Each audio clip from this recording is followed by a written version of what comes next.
ஓமேஜிய மேயர்களுக்கு வணக்கம். வீட்டில் 4 சுவருக்குள் அதிக நேரம் காலம் இருந்தால் நோய், மன இறுக்கம் போன்றவை ஏற்படும்.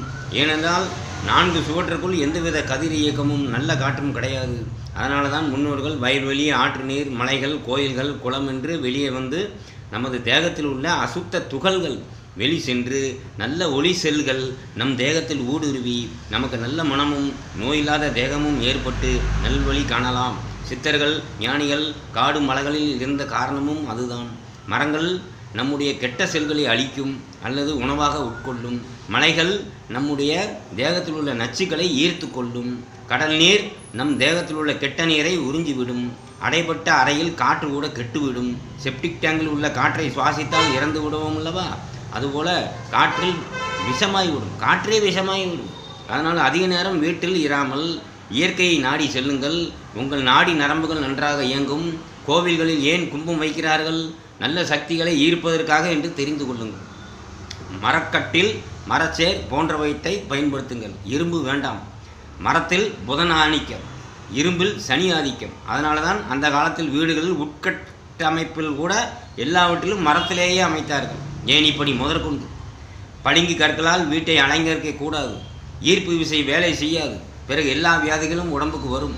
நமக்கென்று எந்த பொருளும் எடுத்து வைக்க முடியாது. ஏனென்றால் எந்த பொருளும் நம்முடையது அல்ல. இந்த உடல், வீடு, நிலம் இவை யாவும் பிரபஞ்சத்தின் சொத்து. இதிலிருந்து ஒன்றை கூட நீ பிரித்து எடுத்துக்கொள்ள முடியாது. இருப்பது பிரம்மம் ஒன்றுதான். அவ்வாறாக இருக்கும்போது உன்னுடைய பொருள் என்று ஒன்றும் இல்லாத போது அது எது உன்னுடையது பொருள் என்று நீ எடுத்துக்கொள்ள வைத்துக்கொள்ள முடியும்? இந்த உடல் உன்னுடையது என்றால் அது நிறைய நீ சேர்த்து வைத்து கொள்ளலாம். இந்த வீடு உன்னுடையது என்றால் வீட்டில் நிறைய பொருட்களை வைத்து கொண்டு என்னுடையது என்று கூறலாம். இந்த உலகம் உன்னுடையது என்றால் இந்த உலகத்தில் எல்லை கோடு போட்டு உன்னுடையது என்று கூறலாம். ஆனால் இது எதுவுமே உன்னுடையது பொருள் இல்லை. பிறகு நீ எப்படி என்னுடையது என்று சேர்த்து வைத்து கொள்ள முடியும்? உன்னுடைய பொருள் இந்த உலகத்தில் உயிர் மட்டுமே. அதை மட்டும் நீ மீட்டெடுக்கப்பார். நம்மிடம் ஆத்மா உள்ளது என்று நினைக்காதே. ஆத்மா என்றால் இறைவன் என்று பொருள் கொள்ளாதே. உயிர் என்பதற்குத்தான் ஆத்மா என்று பொருள்பட கூறினார்கள். உயிர் என்றால் விதை. மரம், செடி, கொடி முளைப்பதற்கு விதை உள்ளது போல நாம் பிறப்பதற்கு நாம் விதைத்த எண்ணங்களே நமது விதையாகும். அதுவே ரூபம் எடுத்து நம்மை ஆட்கொண்டு எண்ணத்தை செயல்படுத்தி வருகிறது. ஆத்மாவுக்கு எந்த செயலும் தேவையில்லை. அது எந்த செயலிலும் ஒட்டாது. ஆத்மா வேறு, உயிர் வேறு. வேற்றுமையை அறிவீர்கள். மனம் இல்லாமல் இருந்தால் இந்த காட்சிகள் பதிவாகாது. பார்ப்பது, காண்பது, நுகர்வது, கேட்பது, உணர்வது இவை யாவும் மனம் இருந்தால் மட்டும் செயல்படும். மனம் இருந்தால் இந்த 5 மனதின் மூலமாக புலன்களை செயல்படுத்தி தன் எண்ணத்தை நிறைவேற்றும்.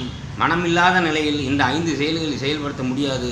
மின்சார வயர் இல்லை என்றால் மின்சாரத்தை கடத்த முடியாத போல மனம் இல்லை என்றால் புலன்களின் ஓட்டத்தை ஓட்ட முடியாது. அதனால தான் ஞானிகள் வெறுமனே ஒரே நிலையில் இருக்கிறார்கள். பிரம்மத்தில் இப்படித்தான் புலன்களை வெல்ல முடியும். நீங்கள் எதையும் அடக்க முடியாது. தேகத்தின் மனம் வேறு, சூட்சும தேகத்தின் மனம் வேறு. தேகத்தின் மனம் பஞ்சபோதத்தோடு செயல்படும் அல்லது ஒன்றுபடும். ஏகநிலை. 2 தேகம் உள்ளது போல மனமும் 2 உள்ளது. வெளிமனம் தேகத்துக்குரியது, உள்மனம் சூட்சும தேகத்துக்குரியது. அந்த உள்மனத்துக்குத்தான் ஆத்மா என்று பெயரிட்டார்கள். வெளிமனம் சொல்வதை கேளாதே. உள்மனம் சொல்வதை கேட்டு நடந்தால் உயர்வாய்.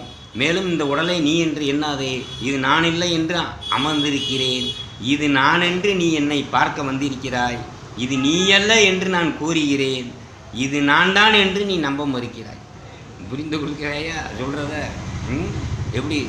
இந்த உடலை நீ என்று எண்ணாதே. இது நான் இல்லை என்று நான் அமர்ந்திருக்கிறேன். இது நான் என்று நீ என்னை பார்க்க வந்திருக்கிறாய். இது நீ அல்ல என்று நான் கூறுகிறேன். இது நான் தான் என்று நீ நம்ப மறுக்கிறாய். புரியுதா சொல்கிற வசனம்? இரவு வந்தால் சூரியன் போய்விடும். பகல் வந்தால் நிலவும் நட்சத்திரமும் போய்விடும். ஒரு மரணம் வந்தால் காதல் போய்விடும். துன்பம் வந்தால் இன்பம் போய்விடும். இன்பம் வந்தால் துன்பம் போய்விடும். முதுமை வந்தால் இளமை போய்விடும். உயிர் போனால் உடல் போய்விடும். மனம் இறந்தால் பிறவி போய்விடும். பணம் வந்தால் எல்லாம் போய்விடும். காமம் வந்தால் பகுத்தறிவு போய்விடும். வறுமை வந்தால் உறவு போய்விடும். பல் போனால் சொல் போய்விடும். கணவன் போனால் குடும்பமே போய்விடும். பிள்ளைகள் போனால் வீடே போய்விடும். மனைவி போனால் போஜனம் போய்விடும். தாய் போனால் பாசம் போய்விடும். தந்தை போனால் பாதுகாப்பு போய்விடும். பதவி போனால் மரியாதை போய்விடும். உழைத்தால் பஞ்சம் போய்விடும். கோபம் வந்தால் தராதரம் போய்விடும். நூல் அறந்தால் பட்டம் போய்விடும். சொத்து போனால் பிள்ளைகள் போய்விடும். நோய் வந்தால் காமம் போய்விடும். இப்படிதான் ஒன்று வந்தால் ஒன்று போய்விடும். எதுவும் நிலையல்ல, எது உண்மை நிலை என்று தெரிந்து கொண்டு அதன் வழி செல்லுங்கள். வணக்கம்.